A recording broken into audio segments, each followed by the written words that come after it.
ایک زاہد نامی نیک دل نوجوان لڑکا ایک گاؤں میں اپنے والدین کے ساتھ رہا کرتا تھا۔ یہاں کے لوگ روزانہ ہی اپنی زندگی میں مشکلات اور پریشانیوں کا سامنا کیا کرتے تھے۔ زاہد ان مشکلات میں مبتلا لوگوں کی مدد کرنے کے لیے ہر وقت تیار رہتا تھا۔ اس لڑکے میں ایک خاص بات تھی کہ وہ ہر کام شروع کرنے سے پہلے بسم اللہ ضرور پڑھا کرتا تھا، چاہے وہ کھانا کھانے سے پہلے بسم اللہ کو پڑھنا ہو یا کھیتی باڑی کرنے کا کوئی کام ہو۔ زاہد ہر اچھے کام کو کرنے سے پہلے بسم اللہ ضرور پڑھتا تھا اور یہ عادت اس نے خود پر لازم کر لی تھی اور اس کو بہت فائدہ بھی ہوتا تھا۔ ایک دن گاؤں میں ایک غمگین خبر پھیل گئی اور خبر یہ تھی کہ گاؤں کے ایک بڑے کھیت میں جو فصل موجود تھی اس کا تقریباً کافی حصہ خراب ہو چکا تھا۔ یہ خبر سنتے ہی گاؤں کے بہت سے لوگ بہت پریشان ہو گئے کیونکہ وہ اس وقت بہت مالی مشکلات میں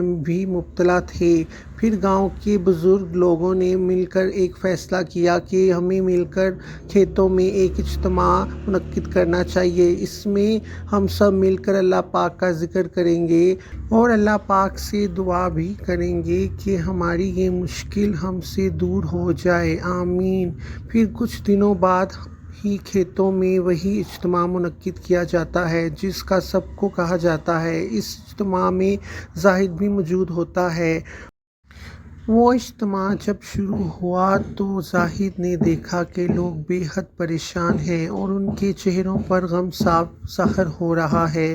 یہ سب دیکھ کر زاہد نے سوچا کہ کیوں نہ وہ کچھ ایسا کرے جس سے ان لوگوں کا حوصلہ بڑھایا جا سکے۔ پھر زاہد نے سب کو اپنی طرف اونچی آواز سے متوجہ کیا اور کہا کہ اگر ہم سب بسم اللہ پر یقین رکھتے ہوئے اور اللہ پاک کی رحمت اور فضل پر پورا یقین رکھتے ہوئے دوبارہ سے کھیتوں میں کام شروع کریں گے تو انشاءاللہ ہم سب پر اللہ پاک کا فضل اور کرم ہوگا اور ہماری یہ مشکل بھی بآسانی دور ہو جائے گی۔ اس بات کو سنتے ہی بہت سے لوگوں نے زاہد کی بات پر عمل کرنے کا فیصلہ کیا۔ پھر اگلے دن سے سب لوگوں نے بسم اللہ پڑھ کر کھیتوں میں کام کرنا شروع کر دیا اور زمین پر پھیلی ہوئی خراب فصلوں کو ہٹا کر زمین کو دوبارہ سے تیار کرنے کی کوشش میں لگ گئے۔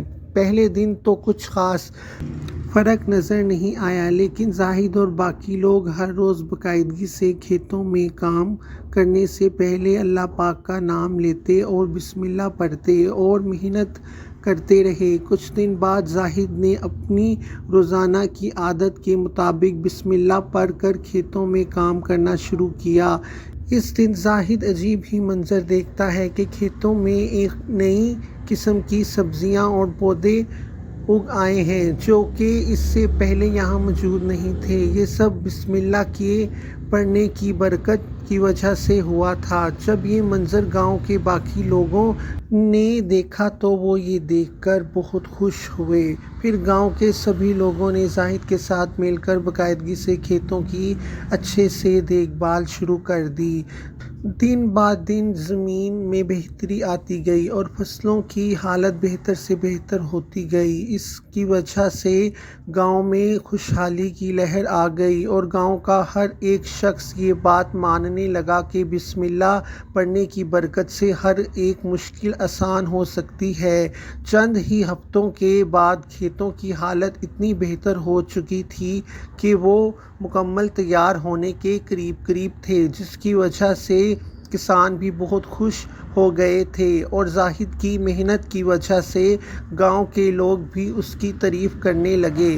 پھر گاؤں میں ہر ایک کام بسم اللہ پڑھ کر ہی شروع کیا جانے لگا۔ زاہد اور گاؤں کے لوگوں نے اس واقعے سے یہ سبق حاصل کیا کہ اللہ پاک کا ذکر ہر کام میں برکت لاتا ہے، بشرط کہ انسان نیک نیتی اور محنت کے ساتھ اس کا ذکر کرے، کیونکہ گاؤں کے سبھی لوگوں نے اپنی خود کی آنکھوں سے یہ دیکھ لیا تھا کہ اس ایک چھوٹے سے عمل کی وجہ سے کس طرح ان کی زندگیوں میں تبدیلی پیدا ہوئی اور ان کی مشکل بآسانی دور ہو گئی۔